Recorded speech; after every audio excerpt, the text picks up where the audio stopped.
Welcome to my YouTube channel टेक्जीन। बहुत सारे स्टूडेंट्स का ये क्वेश्चन था कि यार हमें रिएक्ट नेटिव में मोबाइल ऐप डेवलपमेंट में कितनी जावास्क्रिप्ट आनी चाहिए, क्या हमें पूरी जावास्क्रिप्ट को मास्टर करने की ज़रूरत है आज के एआई के दौर में। इसका जवाब है बिल्कुल ना। ऐसा नहीं है कि आपको जावास्क्रिप्ट की बिल्कुल ही नॉलेज नहीं है और तब भी आप लगे हुए हो तो फिर आप प्रोडक्शन रेडी एप्लीकेशन से इतनी आसानी से नहीं बना पाओगे। तो जावास्क्रिप्ट के वो कॉन्सेप्ट्स के जिनके बगैर आपको रिएक्ट नेटिव का कोड समझना, उनको डिबग करना बहुत ही मुश्किल हो जाएगा, वो सारे कॉन्सेप्ट्स मैं आपको आज की वीडियो के अंदर एक्सप्लेन करने वाला हूं। सबसे पहले हम थ्योरेटिकल एक्सप्लेन करेंगे, देन मैं आपको उन कॉन्सेप्ट्स की प्रैक्टिकल इंप्लीमेंटेशन करके दिखाऊंगा और एक एक लाइन कोड की खुद लिख के दिखाऊंगा। तो आपके वो सारे कॉन्सेप्ट्स यहां पे क्लियर हो जाएंगे। तो आज की वीडियो हमारी जावास्क्रिप्ट रिफ्रेशर की वीडियो रहेगी और नेक्स्ट वीडियो हमारी टाइपस्क्रिप्ट रिफ्रेशर की वीडियो रहने वाली है।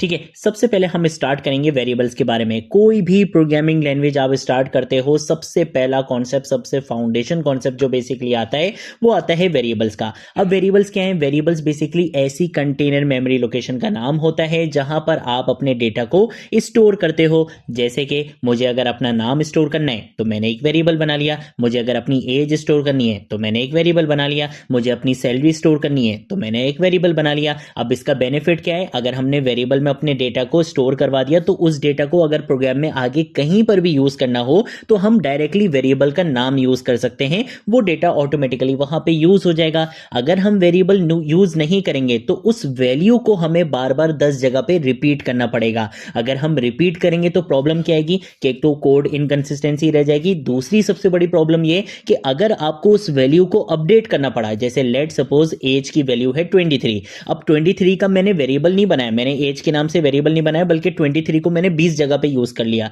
अब यूजर को 1 साल हो गया, यूजर की एज बढ़ गई, मुझे 23 को करना है 24। अब मैंने वेरिएबल तो बनाया नहीं था, अगर मैंने वेरिएबल बनाया था तो मुझे सिर्फ एक जगह चेंज करना पड़ता, हर जगह ऑटोमेटिकली चेंज हो जाता। लेकिन यहां पे प्रॉब्लम क्या है कि मैंने वेरिएबल नहीं बनाया, तो मुझे जहां जहां पर मैंने 23 लिखा था वहां वहां पर जाकर मैन्युअली मुझे क्या करना पड़ेगा, 24 करना पड़ेगा। तो ये बेसिकली वेरिएबल होता है जिसमें हम बेसिकली क्या करते हैं, अपने डेटा को स्टोर करवाते हैं। अब जावास्क्रिप्ट में वेरिएबल्स बनाने के हमारे पास वैसे तो 3 तरीके होते हैं, या तो आप वेर का कीवर्ड यूज करते हो या फिर लेट और कॉन्स का कीवर्ड यूज करते हो। आज की मॉडर्न जावास्क्रिप्ट में हम बात करें तो वेर यूज नहीं होता, जिसमें काफी सारी प्रॉब्लम्स थी, बग्स है। और उसके बाद बेसिकली अब जो हमारे पास आया है, जो लेटेस्ट मॉडर्न जावास्क्रिप्ट का कॉन्सेप्ट है, वो है बेसिकली लेट और कॉन्स। लेट को भी आप कम ही देखोगे, ज्यादा जो आप रिएक्ट नेटिव में यूज होते हुए देखोगे वो कॉन्स देखोगे। ठीक है, लेट का सिंपल मतलब यह है कि आपने एक वेरिएबल बनाया, उसी नाम का आप एक और वेरिएबल नहीं बना सकते, लेकिन उस वेरिएबल की वैल्यू को आप चेंज जरूर कर सकते हो।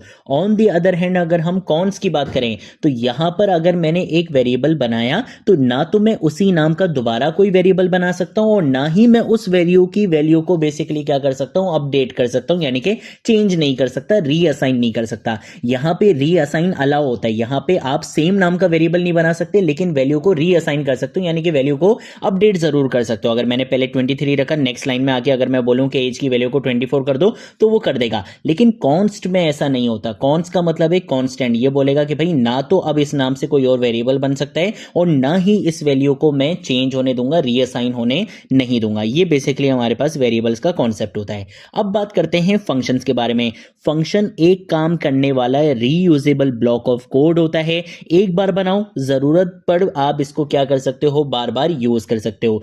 इससे आपकी एप्लीकेशन काफी ऑर्गेनाइज रहती है। लेट सपोज मुझे बेसिकली मैंने अपनी एप्लीकेशन के अंदर एक लॉजिक लिखी हुई है, ठीक है, वो लॉजिक लेट सपोज 100 लाइंस की है। अब लेट सपोज मुझे उसी लॉजिक को 10 एप्लीकेशंस पे जाके या 10 बेसिकली जो है वो लाइंस पे जाके क्या करना है, उसको रिपीट करना है। एक तरीका तो ये है कि मैं उन सारी चीजों को क्या कर लूं, कॉपी पेस्ट कर लूं। ये तो मेरा कोड की लाइन भी बढ़ा देगा, यहाँ पे कोई ऑर्गेनाइज वे भी नहीं रहेगा, ये कोई ये बेस्ट प्रैक्टिस भी नहीं है। और कल को अगर किसी चीज को अपडेट करना पड़ा तो हर जगह पे जाके अपडेट करना पड़ेगा। सबसे बेस्ट सोल्यूशन क्या है कि आप फंक्शन बना लो। फंक्शन में बेसिकली क्या होता है कि हम बेसिकली अपने ब्लॉक ऑफ कोड को, यानी कि एक लॉजिक को बेसिकली एक ब्लॉक के अंदर क्या कर देते हैं, बंद कर देते हैं और उस ब्लॉक का एक नाम रख देते हैं, यानी कि एक फंक्शन का एक नाम रख देते हैं। अब मुझे अगर उस लॉजिक को 10 जगह पे भी रिपीट करना है तो मुझे उस सारी लाइंस को यूज करने की जरूरत नहीं है, बल्कि मैं सिंपल फंक्शन का नाम कॉल करवाऊंगा, वो लॉजिक बेसिकली ऑटोमेटिकली एग्जीक्यूट हो जाएगी। ये पावर होती है बेसिकली फंक्शंस की। अब फंक्शंस में हमारे पास जावास्क्रिप्ट में एक कॉन्सेप्ट आता है एरो फंक्शंस का।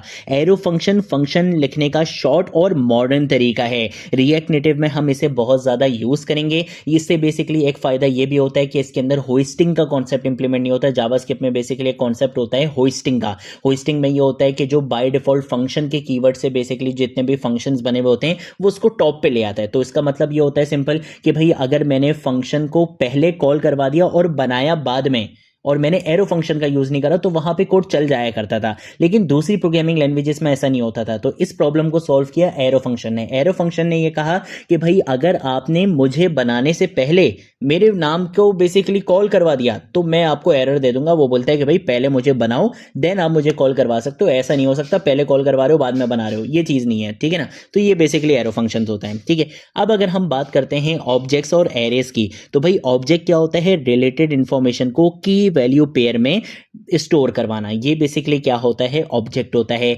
एरे की बात करें तो एरे क्या करता है, मल्टीपल वैल्यूज को एक सिंगल वेरिएबल के अंदर क्या करवाता है, स्टोर करवाता है। यानी कि अगर हम सिंपल वेरिएबल की बात करें तो सिंपल वेरिएबल क्या होता है, एक वेरिएबल एक वैल्यू। लेकिन अगर हम एरेज की बात करें तो एरेज मल्टीपल वैल्यूज को एक जगह पर स्टोर करवा देता है, ठीक है।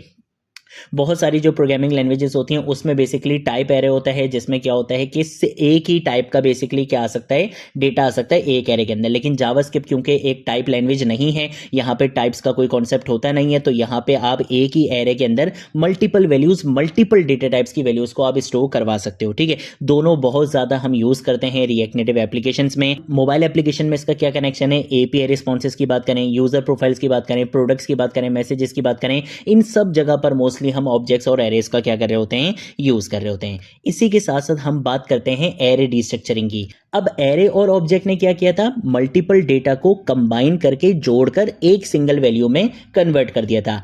इसी का अपोजिट आ जाता है एरे डीस्ट्रक्चरिंग, यानी कि यहां पे हमने स्ट्रक्चरिंग सीखी थी और यहां पे डीस्ट्रक्चरिंग कि भाई एक एरे है हमारे पास और उस एरे के अंदर अगर 3 वैल्यूज हैं, उन 3 वैल्यूज को मुझे अलग अलग वेरिएबल में स्टोर करवाना है, तो मैं क्या कर सकता हूं, डीस्ट्रक्ट कर सकता हूं। सेम यही कॉन्सेप्ट ऑब्जेक्ट के लिए भी अप्लाई हो जाता है, उसे हम क्या कहते हैं, ऑब्जेक्ट डीस्ट्रक्चरिंग। कि ऑब्जेक्ट के अंदर हमारे पास मल्टीपल की वैल्यूज थे, 4 की वैल्यूज थे। अब उन 4 की वैल्यूज को मुझे 4 अलग अलग वेरिएबल्स में स्टोर करवाना है, तो मैं क्या कर सकता हूं, ऑब्जेक्ट डीस्ट्रक्चरिंग का कॉन्सेप्ट यूज कर सकता हूं। देन उसके बाद अगर हम बात करते हैं टेम्पलेट डिटेल्स की, तो भाई टेम्पलेट डिटेल्स की हेल्प से टेक्स्ट के अंदर वेरिएबल्स इजीली ऐड कर सकते हैं। हमें बहुत लंबा चौड़ा बेसिकली सिंटेक्स लिखने की नीड नहीं होती, हम बहुत इजीली, बहुत एफिशिएंट वे में क्या कर सकते हैं, टेम्पलेट डिटेल्स का यूज कर सकते हैं, जिसमें हम बेसिकली डायनेमिक मैसेजेस बना सकते हैं, डायनेमिक यूआरएल्स बना सकते हैं, एपीआई एंड पॉइंट्स बना सकते हैं, यूआई टैग्स बना सकते हैं, बहुत इजीली काम कर सकते हैं, जिसका भी मैं आपको प्रैक्टिकल करके भी दिखाने वाला हूं। इसी के साथ साथ अगर हम बात करते हैं प्रोमिसेस की, प्रोमिसेस का मतलब है कोई रिजल्ट अभी नहीं, थोड़ी देर बाद मिलेगा, यानी कि इमीडिएटली फौरन से आपको कोई चीज नहीं मिलेगी, थोड़ी देर बाद मिलेगा, तो आपने क्या करना है, वेट करना है। ये बेसिकली क्या होता है, प्रोमिसेस होता है। जैसे एपीआई से डेटा आना, अब एपीआई से डेटा फैच होने में ऑब्वियसली थोड़ा सा टाइम लगेगा, डेटाबेस को रिक्वेस्ट करने में ऑब्वियसली थोड़ा सा टाइम लगेगा, फाइल को अपलोड करने में ऑब्वियसली थोड़ा सा टाइम लगेगा। तो प्रोमिसेस बेसिकली क्या करते हैं, पेंडिंग, फुलफिल्ड और रिजेक्ट, इन 3 चीजों के ऊपर काम करता है। या तो प्रॉमिस क्या रहेगा, पेंडिंग में रह जाएगा, या तो प्रॉमिस क्या रहेगा, फुलफिल हो जाएगा, या तो प्रॉमिस क्या रहेगा, रिजेक्ट हो जाएगा, ठीक है। तो प्रॉमिस क्या बोलता है, प्रॉमिस बोलता है कि भाई टेंशन नहीं लो, अपन है ना, अपन ये काम कर रहे हैं, तुम थोड़ा सा वेट करो, जैसे ये काम हो जाएगा तो भी बता दूंगा, नहीं हुआ तो भी आपको बता दूंगा। ये काम होता है प्रोमिसेस का। अब अगर हम बात करते हैं एसिंक अवेट की, एसिंक अवेट की हेल्प से हम एसिंक्रोनस काम को इजीली हैंडल कर सकते हैं। अवेट का मतलब है रिजल्ट आने का वेट करो, इसको बेसिकली हम प्रोमिसेस के साथ यूज करते हैं। यानी कि प्रॉमिस का मतलब क्या है कि भाई ठीक है, जब काम हो जाएगा मैं बता दूंगा। अब उसके लिए हम क्या करते हैं, एसिंक और अवेट का यूज करते हैं। एसिंक का मतलब क्या है, फंक्शन को बेसिकली प्रॉमिस का बताना कि भाई प्रॉमिस यहां पे क्या कर रहा है, एक फंक्शन रिटर्न कर रहा है। और अवेट क्या करता है, एग्जीक्यूशन का वहां पे इंतजार करता है कि भाई जब तक प्रॉमिस फिनिश नहीं होता मैं यहां पे क्या करूंगा, वेट करूंगा। जैसे ही यहां पे बेसिकली क्या होगा, मुझे रिजल्ट मिलेगा तो मैं आपको इन्फॉर्म कर दूंगा। ये होते हैं एसिंक और अवेट। और इसी के साथ साथ अगर हम बात करते हैं मॉड्यूल्स की, तो भाई मॉड्यूल्स का मतलब है कोड को डिफरेंट फाइल्स में डिवाइड करना और ज़रूरत के हिसाब से इंपोर्ट और एक्सपोर्ट करना। बेस्ट प्रैक्टिस ये रहती है कि हम अपनी हर लॉजिक को, हर कंपोनेंट को डिफरेंट फाइल्स में बेसिकली रखें, ताकि हमारा कोड काफ़ी स्ट्रक्चर वे में रहे, काफ़ी ऑर्गेनाइज रहे और काफ़ी अच्छा सा रहे, ताकि हमें बड़े प्रोजेक्ट्स में जैसे जैसे हम अपने प्रोजेक्ट को स्केल अप करते रहें हमें ज़्यादा प्रॉब्लम ना हो। अगर हम बहुत सारी चीज़ें एक ही फाइल के अंदर डालते जाएंगे तो एक टाइम पर आकर हमारा कोड बहुत ज़्यादा कॉम्प्लेक्स बन जाएगा। ठीक है, तो ये कुछ कॉन्सेप्ट्स हैं जिनके बारे में आपको पता होना चाहिए। मेरी बेसिकली जावास्क्रिप्ट की प्लेलिस्ट भी है, इन कॉन्सेप्ट्स को जाकर आप बहुत अच्छे से स्टडी कर भी सकते हो। मैं इस प्लेलिस्ट का लिंक आपको नीचे डिस्क्रिप्शन बॉक्स में दे दूंगा, आप वहाँ से इसको एक्सेस भी कर सकते हो। मैं आपको दिखा भी देता हूँ कहाँ गई जावास्क्रिप्ट, ये रही जावास्क्रिप्ट। यहाँ जावास्क्रिप्ट मैंने बहुत डिटेल में डेप्थ में पढ़ाई हुई है, बट आप इनमें से ये टॉपिक्स को निकाल कर इनको बहुत अच्छे से स्टडी यहाँ से कर सकते हो। बट अभी मैं आपको इसका प्रैक्टिकल भी करके दिखाने वाला हूँ। ठीक है, तो एक काम ये करते हैं कि मैं आ जाता हूँ ज़रा यहाँ पे डेस्कटॉप पे, और डेस्कटॉप पे आने के बाद मैं क्या करूँगा, एक न्यू फोल्डर बनाऊंगा। इस फोल्डर का नाम हम यहाँ पे रख लेते हैं JS रिफ्रेशर रख लेते हैं। ठीक है, तो मैंने यहाँ पे इसका नाम रख लिया है JS रिफ्रेशर, और यहाँ पर आकर ओपन विथ कोड कर लेंगे। ठीक है, तो यहाँ पे आपका VS कोड बेसिकली क्या हो जाएगा, ओपन हो जाएगा। ठीक है, तो मैंने इसको यहाँ पे ओपन कर लिया है। ठीक है, अब मैं क्या करूँगा, मैं बेसिकली यहाँ पर आकर एक HTML की फाइल बना लेता हूँ। ठीक है, तो मैंने यहाँ पर आकर लिख दिया है index.html, जिससे मेरे पास HTML की फाइल बनेगी। यहाँ पर आकर मैं HTML का बॉयलर टेम्पलेट का कोड लिखूंगा, इसके अंदर आके मैं सिंपल लिख दूंगा JS। यहाँ पर आकर हम एक हेडिंग भी लगा लेते हैं, JS रिफ्रेशर यहाँ पे लिख लेते हैं।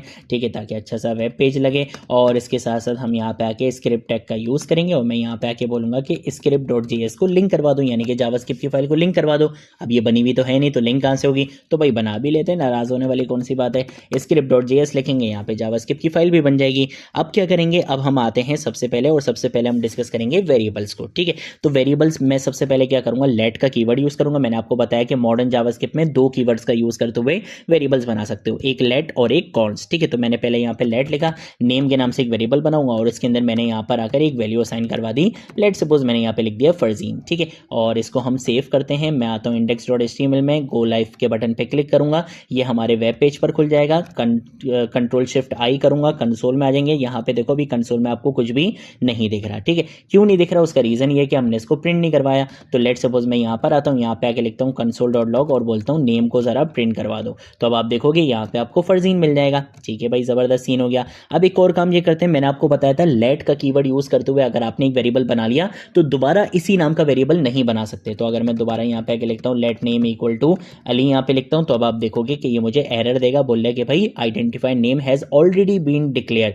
बोले कि भाई नेम के नाम का वेरिएबल ऑलरेडी बना हुआ है, मैं आपको बनाने नहीं दूंगा। तो लेट आपको सेम नाम से वेरिएबल बनाने नहीं देता, लेकिन वैल्यू रीअसाइन करने दे देता है। जैसे लेट सपोज पहले मैंने क्या असाइन किया था, फरजीन, अब मैं यहाँ पे आके असाइन कर देता हूँ अली, तो ये चीज अलाउ कर देगा, बोलेगा ठीक है भाई अब नेम के अंदर क्या वैल्यू है, अली है। ये बेसिकली लेट का कॉन्सेप्ट होता है। ठीक है, तो हम आगे बढ़ते हैं। मैं यहाँ पर आता हूँ, एक और हमने क्या पढ़ा था कीवर्ड, वो था कॉन्स का। कॉन्स के अंदर अगर मैंने लेट सपोज एज के नाम से एक वेरिएबल बनाया और इसके अंदर मैंने वैल्यू असाइन कर दी 23। ठीक है, तो अगर मैं यहाँ पे आके console.log लिखता हूँ, यहाँ पे आके लिखता हूँ कि एज को प्रिंट करवाओ, तो ऑब्वियसली एज यहाँ पे प्रिंट हो जाएगी। लेकिन अगर मैं कॉन्स का कीवर्ड यूज करते हुए दोबारा एज के नाम से क्या बनाऊँ, एक वेरिएबल बनाऊँ और उसके अंदर वैल्यू चेंज कर दूँ, तो ये चीज़ ये करने नहीं देगा, बोलेगा भाई एज का वेरिएबल दोबारा नहीं बन सकता।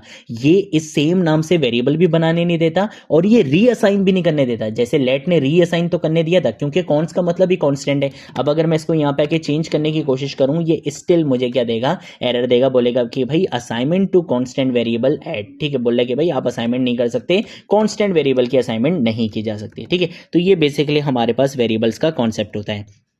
अब हम क्या करते हैं, थोड़ा सा ऑब्जेक्ट्स के ऊपर भी आते हैं। मैं काम ये करता हूँ कि मैं इन सारी लाइंस को यहाँ पे आके कमेंट भी कर देता हूँ। ठीक है, जितनी भी console.log वाली लाइंस हैं उनको मैं कमेंट करता जाऊँगा, ताकि मेरा जो कंसोल है वो बिल्कुल क्लियर हो जाए। ठीक है, अब हम आते हैं यहाँ पर आकर मैं क्या करूँगा, लेट सपोज ऑब्जेक्ट बनाना चाहता हूँ। तो ऑब्जेक्ट क्या था, की वैल्यू पेयर। तो मैंने यहाँ पे एक ऑब्जेक्ट बनाया यूजर के नाम से। ऑब्जेक्ट के लिए हमेशा कर्ली ब्रेसेस यूज होती हैं। यहाँ पर आकर मैं एक की बनाऊंगा नेम के नाम से, और की के अंदर मैंने वैल्यू दे दी फरजीन। ठीक है, फिर एक और की बनाऊंगा यहाँ पे एज के नाम से, और इसके अंदर मैंने वैल्यू दे दी यहाँ पे 23। ठीक है, अब अगर मैं यहाँ पर आकर लिखता हूँ console.log, और अगर मैंने यहाँ पे लिखा यूजर, तो अब आप यहाँ पे देखोगे कि मुझे क्या मिल चुका है, यूजर वाला पूरा ऑब्जेक्ट मिल चुका है, जिसके अंदर मुझे नेम भी मिल रहा है और एज भी मिल रहा है। ठीक है, अब अगर किसी एक वैल्यू को एक्सेस करना हो तो वो भी आप इजीली कर सकते हो भाई। आप सिंपल यहाँ पे आके लिखो यूजर डॉट, ये बता देगा नेम करना है, एज करना है। मैं बोलूंगा सिर्फ नेम दिखाना है, तो अब देखो यहाँ पे सिर्फ नेम दिखा दिया। ऐसे ही अगर यूजर डॉट एज दिखोगे तो ये सिर्फ और सिर्फ क्या दिखा देगा, यूजर की एज दिखा देगा। ठीक है,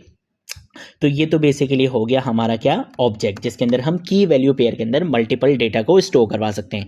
अब अगर हम बात करते हैं बेसिकली किसकी, एरे की, तो एरे में क्या होगा, मैं यहाँ पे आके कौन सा कीवर्ड यूज करूंगा, स्किल्स के नाम से एक एरे बनाऊंगा। एरे के लिए हमेशा स्क्वायर ब्रैकेट्स यूज होती हैं। इसके अंदर मैंने यहाँ पे आके लिख दिया रिएक्ट, इसके अंदर मैं यहाँ पे आके लिख दूंगा एक्सपो, ठीक है, और इसके अंदर मैं यहाँ पे आके लिख दूंगा लेट सपोज जीएस, इसके अंदर मैं यहाँ पे आके लिख दूंगा लेट सपोज टीएस, ठीक है। तो मैंने यहाँ पे क्या बना लिया, एक एरे बना लिया। अब अगर कंसोल डॉट लॉग करता हूँ, मैं यहाँ पर अगर बोलता हूँ कि भाई स्किल्स को क्या करवा दो, प्रिंट करवा दो, तो अब आप देखोगे कि यहाँ पे हमारा कंप्लीट एरे क्या हो चुका है, प्रिंट हो चुका है। और हर वैल्यू की एक इंडेक्स वैल्यू है। ये क्या होती है, इंडेक्स वैल्यू, इंडेक्स वैल्यू हमेशा 0 से स्टार्ट होती है। तो देखो रिएक्ट 0 पर है, एक्सपो 1 पर है, जेएस 2 पर है, टीएस 3 पर है। अब अगर आपने किसी एक वैल्यू को एक्सेस करना है तो इनकी इंडेक्स वैल्यू के थ्रू एक्सेस कर सकते हैं। लेट सपोज अगर मैं चाहता हूँ कि भाई सिर्फ और सिर्फ मेरे पास क्या प्रिंट हो, एक्सपो प्रिंट हो, तो एक्सपो की इंडेक्स वैल्यू क्या है, इसकी थी 0, इसकी है 1। तो अगर एक्सपो को प्रिंट करवाना है तो हम यहाँ पे आके सिंपल लिख देंगे 1। तो अब इससे क्या होगा, सिर्फ और सिर्फ एक्सपो यहाँ पे देखो प्रिंट हो जाएगा, ठीक है। तो ये बेसिकली हमारे पास क्या होता है, एरेस का कॉन्सेप्ट होता है, जिसके अंदर हम मल्टीपल वैल्यूज को क्या करवा सकते हैं, इसको स्टोर करवा सकते हैं एक जगह पर, ठीक है। तो ये भी हमने यहाँ पे देख लिया। अच्छा भाई, जबरदस्त सीन हो गया। अब क्या करते हैं, अब जरा हम आते हैं और अब हम टेम्पलेट लिटरल्स वाला कॉन्सेप्ट देखते हैं। लेट सपोज मैं यहाँ पे आके क्या करता हूँ, एक नेम के नाम से एक वेरिएबल बनाता हूँ। वो ऑलरेडी बना हुआ है ना, बल्कि नेम के नाम से यहाँ पे बना हुआ है, ठीक है। तो एक काम ये करते हैं कि इन दोनों को मैं यहाँ पे कमेंट कर देता हूँ, ठीक है। इसको भी हम कमेंट कर देते हैं, ठीक है। यहाँ पर आते हैं, यहाँ पर आकर मैं लिखता हूँ कॉन्स्ट नेम के नाम से क्या करूँगा, एक वेरिएबल बनाऊंगा और इसका नाम मैंने लेट सपोज यहाँ पे आके रख लिया फरजीन रख लिया, ठीक है। सेम ऐसे ही मैं यहाँ पे आके कॉन्स्ट एज का कीवर्ड यूज़ करूँगा, यहाँ पे आके एक वेरिएबल बना लिया 23, ठीक है। जावास्क्रिप्ट में सेमीकोलन लगाओ ना लगाओ मसला नहीं होता, लगा लो तो अच्छी बात है, पैसे नहीं कटते आपके, ठीक है। फिर उसके बाद अगर मैं क्या करता हूँ, यहाँ पे आके लिखता हूँ कॉन्स्ट मैसेज के नाम से क्या करता हूँ, एक वेरिएबल बनाता हूँ। अब मैं चाहता हूँ कि मेरा जो मैसेज रहेगा उसमें स्ट्रिंग भी आए, ठीक है, यानी कि मेरा मैसेज भी कंटिन्यू हो और फिर इन वेरिएबल्स की वैल्यू भी साथ में इंटीग्रेट हो जाए। अगर मैं टेम्पलेट लिटरल्स का कॉन्सेप्ट नहीं जानता हूँ तो मैं पता है कैसे लिखूंगा, मैं लिखूंगा ऐसे हेलो, फिर मैं स्पेस दूंगा, फिर इसको क्लोज करूंगा, फिर प्लस का साइन लगाऊंगा, फिर यहाँ पर आऊँगा, फिर यहाँ पे आके लिखूंगा नेम, फिर उसके बाद प्लस का साइन लगाऊंगा, फिर दोबारा इन्वर्टेड कॉमास ओपन करूंगा, क्लोज करूंगा, यहाँ पे आके लिखूंगा यू आर, ठीक है। फिर उसके बाद मैं यहाँ पे आके प्लस का साइन लगाऊंगा, फिर मैं यहाँ पे आके लिखूंगा एज, फिर मैं यहाँ पे आके लिखूंगा प्लस, फिर उसके बाद यहाँ पे आके लिखूंगा ईयर्स ओल्ड, ठीक है। मतलब इतनी जो है वो मुझे क्या करनी पड़ेगी, लंबी करनी पड़ेगी, ठीक है। और अगर अब मैं यहाँ पे आके लिखता हूँ कंसोल डॉट लॉग और मैं लिखता हूँ मैसेज को प्रिंट करवाओ, तो देखो आपका मैसेज स्टिल क्या हो जाएगा, प्रिंट हो जाएगा, hello Farzeen you are 23 years old. लेकिन काफ़ी लंबी करनी पड़ी यार। इसी का बेसिकली क्या होता है, शॉर्टकट होता है, शॉर्टकट कह लो या कह लो एफिशिएंट वे कह लो, वो होता है बेसिकली टेम्पलेट डिटेल्स के। बार बार आपको ये सारी इतनी लंबी करने की ज़रूरत नहीं है। आप सिंपल क्या करो, कॉन्स का कीवर्ड लिखो, मैसेज का यहाँ पे क्या करो बेसिकली ये वेरिएबल बना लो, ठीक है। टेम्पलेट डिटेल्स के लिए ये सिंगल कोटेशंस नहीं है, ये बेसिकली बैक टिक्स हैं जो आपकी एस्केप की के नीचे टैब की के ऊपर 1 के बराबर होती हैं, ठीक है। तो ये बैक टिक्स हैं, बैक टिक्स लगाई मैंने। यहाँ पे आके मैं अपना मैसेज कंटिन्यू करूंगा, जहाँ पे भी डायनेमिक वैल्यू चाहिए वहाँ पे डॉलर कर्ली बेसिस लगा लो। यहाँ पे आके लिख दो हेलो फरजीन, फिर उसके बाद मैंने यहाँ पे कॉमा लगा लिया, सिंपल यहाँ पे आके लिख दूंगा यू आर और उसके बाद डॉलर कर्ली बेसिस, यहाँ पे आके लिख दिया एज और उसके बाद यहाँ पे आके लिख दूंगा ईयर्स ओल्ड, ठीक है। इस तरह से लिख दिया। अब देखो बार बार वो ओपन क्लोज वगैरह कुछ करने की जरूरत नहीं पड़ी, सिंपल आपका यहाँ पे मैसेज आ गया। तो ये बेसिकली बहुत ज़्यादा यूज़ करते हैं हम react native mobile application development में, वेब डेवलपमेंट में हम इस तरीके को बहुत ज़्यादा यूज़ करते हैं और ये एक एफिशिएंट वे भी माना जाता है, ठीक है। इसको बेसिकली टेम्पलेट लिटरल्स कहते हैं, ठीक है, कि हमने डायनेमिक वैल्यू को अपने मैसेज के साथ बहुत ईजिली क्या कर लिया, इंटीग्रेट कर लिया, ठीक है भाई। ज़बरदस्त सीन हो गया। यहाँ पे हमारा टेम्पलेट लिटरल्स भी खत्म होता है। अब बारी आती है फंक्शंस की। तो फंक्शन में अगर हम देखें पुराने फंक्शंस कैसे बनते थे कि फंक्शंस का क्या करना पड़ता था, फंक्शन का कीवर्ड यूज़ करना पड़ता था। ऐड के नाम से मैंने एक फंक्शन बनाया, इसके अंदर मैंने पैरामीटर पास कर दिया ए और बी, यानी कि जब ये फंक्शन कॉल करूंगा तो दो वैल्यूज पास करूंगा, एक को तुम ए मान लेना और एक को तुम बी मान लेना। ये मैंने एक फंक्शन बना लिया। अब मैं बोलूंगा कि उन दो वैल्यूज के साथ करना क्या है, तो मैं बोलूंगा कि मुझे रिटर्न करवा देना, क्या करके, उन दोनों वैल्यूज को प्लस करके मुझे रिटर्न करवा देना। अब अगर मैं यहाँ पर आता हूँ, मैं यहाँ पे आके लेट सपोज लेट रिजल्ट के नाम से एक वेरिएबल बनाता हूँ, ऐड वाले फंक्शन को यहाँ पे कॉल करवाता हूँ, इसके अंदर पास करवा देता हूँ 2 और 3। तो 2 क्या बन जाएगा, ए बन जाएगा, 3 क्या बन जाएगा, बी बन जाएगा। 2 + 3 5, ये क्या रिटर्न करेगा, 5 को किस में स्टोर करवाया, रिजल्ट में। और अब मैं क्या कर सकता हूँ, कंसोल डॉट लॉग करके रिजल्ट को क्या करवा सकता हूँ, प्रिंट करवा सकता हूँ। तो आप देखो 5 मेरे पास यहाँ पे प्रिंट हो गया, बेहतरीन हो गया। अब इसी का बेसिकली एडवांस वर्जन क्या है कि हम ये फंक्शन का कीवर्ड यूज नहीं करते, क्योंकि ये बेसिकली थोड़ा सा लेंथी भी है, इसका थोड़ा सा शॉर्टकट और थोड़ा सा मॉडर्न वे और थोड़ा सा बेसिकली एफिशिएंट वे, जिसमें होस्टिंग का कॉन्सेप्ट भी इंप्लीमेंट नहीं होता कि वो बाय डिफॉल्ट आपके फंक्शंस को टॉप पे ले जाए कि भाई आपने फंक्शन पहले बनाए या बाद में बनाया उससे कोई फ़र्क ही ना पड़े, इन सारी चीज़ों से कुछ नहीं होता। देखो अभी अगर मैं आपको एक चीज़ दिखाता हूँ, मैंने फंक्शन बाद में बनाया और कॉल पहले करवा लिया, सेव करता हूँ, आपको चल के दिखाता हूँ, स्टिल आउटपुट मिलेगा। किसी प्रोग्रामिंग लैंग्वेज में ऐसा नहीं होता, लेकिन माशाल्लाह से किसमें, जावास्क्रिप्ट में ऐसा होता है, क्योंकि ये क्या करता है, बाय डिफॉल्ट फंक्शन वाले जितनी भी डिक्लेरेशंस होती हैं इनको उठा के टॉप पे ले जाता है। ये होस्टिंग का कॉन्सेप्ट होता है, ये आपसे इंटरव्यूज में अक्सर पूछा जाता है। तो ये प्रॉब्लम थी। अब इस प्रॉब्लम को किसने सॉल्व किया, मैं बताता हूँ किसने सॉल्व किया। इस प्रॉब्लम को सॉल्व किया हमारे जो एरो फंक्शंस आए। अब एरो फंक्शन ने बोला कि भाई ऐसा कोई सीन नहीं होने वाला, एक तो मैं आपको शॉर्टकट्स वगैरह भी प्रोवाइड कर दूंगा, मैं देखने में भी बड़ा मजेदार लगूंगा, लेकिन मैं आपको होस्टिंग वाला कॉन्सेप्ट इंप्लीमेंट करने नहीं दूंगा क्योंकि वो गंदी बात होती है, ठीक है ना। तो अब ये बेसिकली क्या करेगा, यहाँ पे आके हमने लिखा कॉन्स्ट ऐड के नाम से हमने एक फंक्शन बनाया।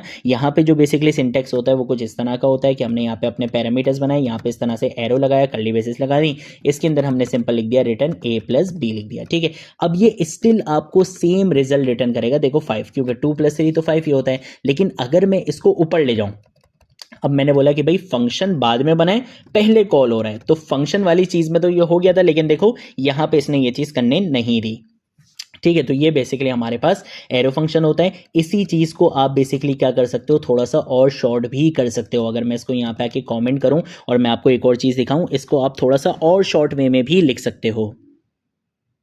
किस तरह से लिख सकते हो, मैं इसको यहाँ पे आके लिखूंगा कॉन्स ऐड के नाम से मैंने क्या करा, एक फंक्शन बनाया। यहाँ पर आकर मैं क्या करूंगा, मैं अपने पैरामीटर्स बताऊंगा। अभी मेरे पास पैरामीटर्स 2 हैं तो इसलिए मैंने यहाँ पे पैरेंथेसिस भी लगा ली। अगर एक ही पैरामीटर होता तो मैं सिंपल ऐसे भी लिख सकता था, लेकिन अभी 2 हैं तो उसके लिए आपको पैरेंथेसिस इस तरह से लगानी पड़ेंगी।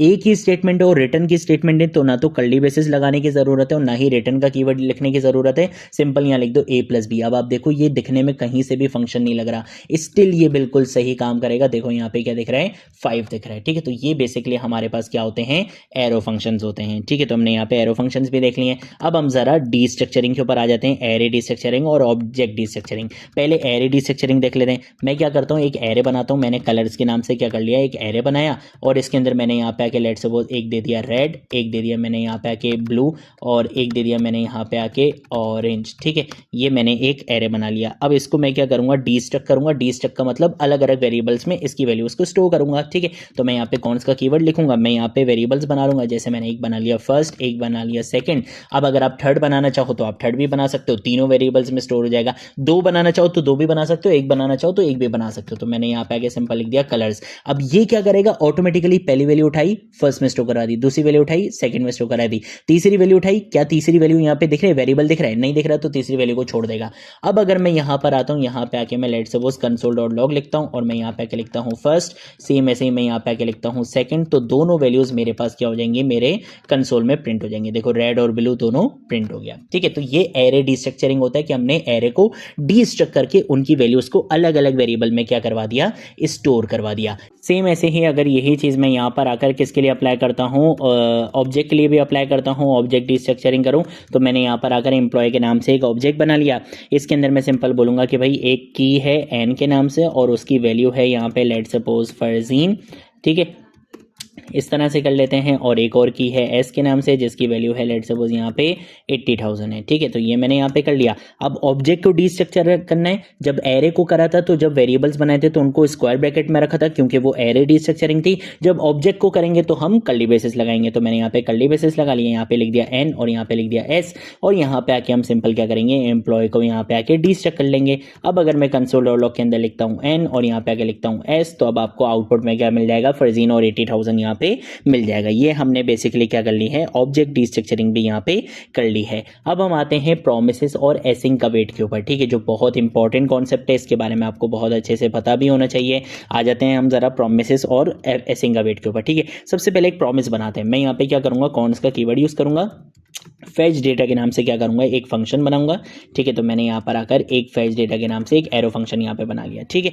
अब ये फंक्शन क्या करेगा, ये फंक्शन बेसिकली मुझे रिटर्न करेगा, क्या रिटर्न करेगा, एक न्यू प्रॉमिस ये यहाँ पे क्या करेगा, रिटर्न करेगा, ठीक है। तो मैंने यहाँ पे आके इस तरह से प्रॉमिस बना लिया। मैं यहाँ पे आके बताऊंगा रिजॉल्व कि ये प्रॉमिस जब रिजॉल्व होगा तो क्या होगा वो मैं यहाँ पे बता देता हूँ। तो मैं यहाँ पे सिंपल लिख दूंगा कि भाई सेट टाइम आउट, ठीक है। सेट टाइम आउट के फंक्शन का मैंने यहाँ पे यूज करा और मैं इसके अंदर सिंपल क्या बोलूंगा, मैं इसके अंदर सिंपल यहाँ पे बोलूंगा कि भाई रिजॉल्व आपको क्या रिटर्न रिटर्न करेगा, मैं यहाँ पे आगे लिख दूंगा डेटा रिसीव्ड आपको ये रिटर्न करेगा। ठीक है, तो मैंने यहाँ पे आगे लिख दिया डेटा रिसीव्ड, मैंने यहाँ पे इस तरह से ये लिख दिया है। ठीक है, ये मैंने कर दिया। और इसके साथ साथ अब मैं यहाँ पे आगे क्या बताऊंगा, मैं यहाँ पे आगे बताऊंगा कि ये कब आना चाहिए, 2000 मिली सेकेंड, यानी कि 2 सेकंड के बाद ये चीज़ आनी चाहिए। ठीक है, तो फौरन नहीं आएगा, 2 सेकंड के बाद आएगा, डिले के बाद आएगा। ठीक है, एक चीज़ ये बता दी, ये मेरा प्रॉमिस है। अब प्रॉमिस को हैंडल करने के लिए एक तरीका होता था कि भाई वो कॉल बैक फंक्शन लगाओ, कॉल बैक हेल की प्रॉब्लम में फंस जाओ, फिर एक तरीका आया डॉट देन वाला, डॉट देन लगाओ, डॉट कैच लगाओ, और सबसे आसान और मॉडर्न वे क्या है, एसिंग का वेट, हम उसी का यहाँ पे यूज़ करेंगे।